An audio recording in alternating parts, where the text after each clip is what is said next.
In the 90s, the internet was an enigma, a mysterious concept few could grasp, but an unexpected individual with a passion made a generational impact. Legendary actor Shammi Kapoor, the rock star of Indian cinema, became a pioneer of the internet by forming the first Internet Users Club of India. Armed with the classic Apple Macintosh Performer 5400, Shammi Kapoor and his group traveled from house to house, showing people the wonders of the internet.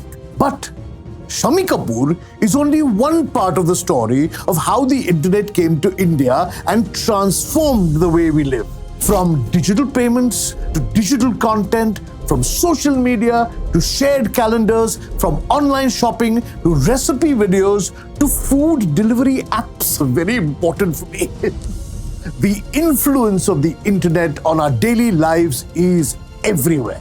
In the 1990s, the internet opened India up to the world. It enabled the BPO boom and heralded India's prowess in information technology. It made public information easily accessible and institutions more accountable. From filling up a government form to opening a new bank account, from accelerating learning to promoting cultural exchange, the internet has truly been a fulcrum for the India story.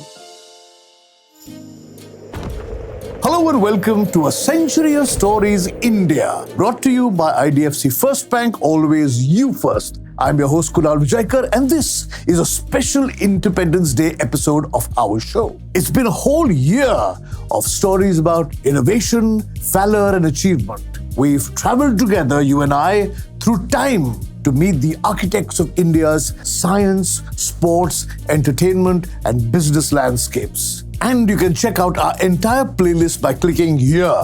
And today I have one more extraordinary story which shaped modern India. The tale of how the internet arrived in India on this day in 1995 and brought with it the independence of the internet. Before August 1995, the internet was only available in India to a handful of people for education and research purposes via a system called ERNET. It was an academic network connecting just a handful of institutions. It was an educational endeavor, but it also fostered cooperation and a new technology on the path to internet access. In the early 90s, the government faced challenges of funding, infrastructure, and know-how. However, there were small private groups who wanted to spread the dream of the internet. One such group was the Bombay Computer Club, and Shammi Kapoor was a part of it. They would meet informally, show up at get-togethers with computers, modems, screwdrivers and projectors, and share with their friends the magic of the internet. I still remember many years ago, I interviewed the great Shammi Kapoor. And while he was still on a wheelchair, he wheeled me into his computer room, which was full of computers. He had about 3 or 4 Apple Macintoshes over there, 27-inch, and he started talking about his love for the internet, how he was one of the first people to get onto the internet, and how when Yahoo was launched, people thought it was his, and he owned it because of his song Yahoo. And it was amazing to see his love and his passion for something which was so out of character for this wonderful actor. But let's jump to the big day I was talking about, when everything changed. That is August 15th, 1995, Independence Day. This was a day that brought a new definition of independence to us here in India. So far, independence meant self-ruled, self-reliance and sovereignty. Now, Videsh Sanchar Nigam Limited, or VSNL, was launching the internet. This was the first time that any individual or business could lay their hands on an internet connection. And that was a game changer. A new era of freedom began on this day as India joined the vast global network. This milestone revolutionized the way we conducted business, communicated with each other, and in the way we shared knowledge, and marked a proud moment in our nation's history. It all started with the ceremonial email from the Indian Prime Minister to the American President. But the launch wasn't without its problems. In fact, it was quite a disaster. I remember that sound so clearly.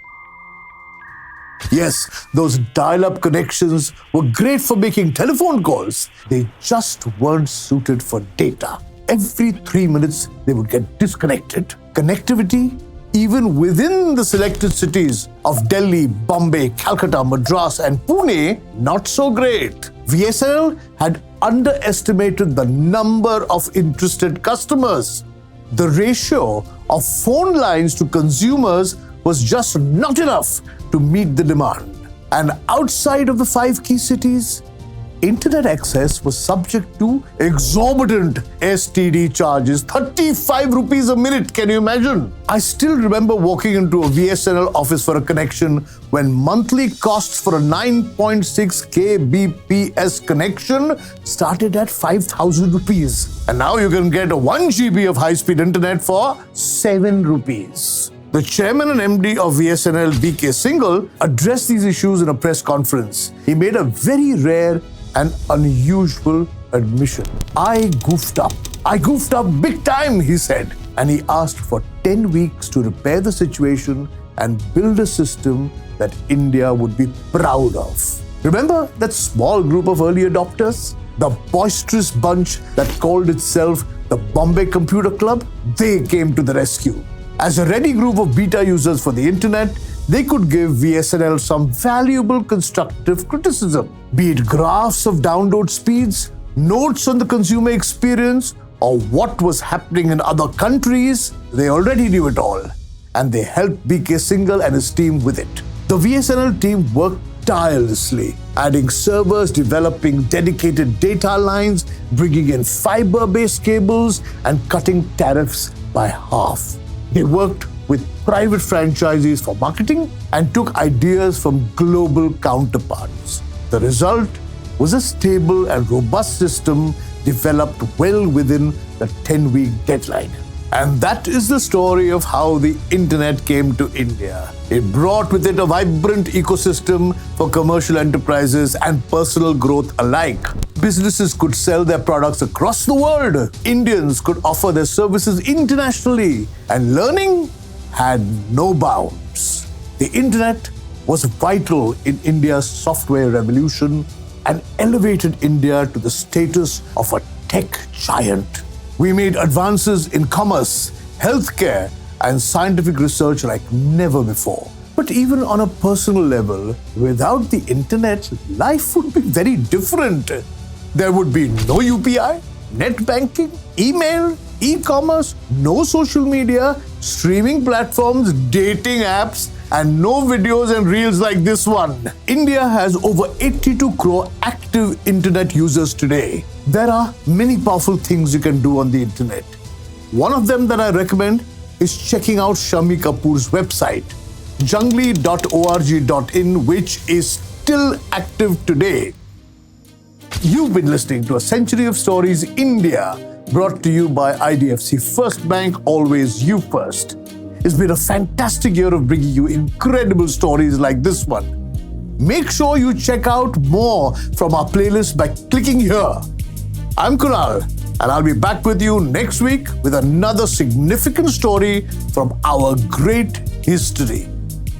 And now for some safe banking tips from IDFC FIRST Bank. Cyber criminals have become creative, so you have to be extra careful. Fraudsters may impersonate banks and financial institutions. When accessing internet banking services through search engines, if you sense something is wrong, cut off contact immediately and never ever share personal information through call, text, or email.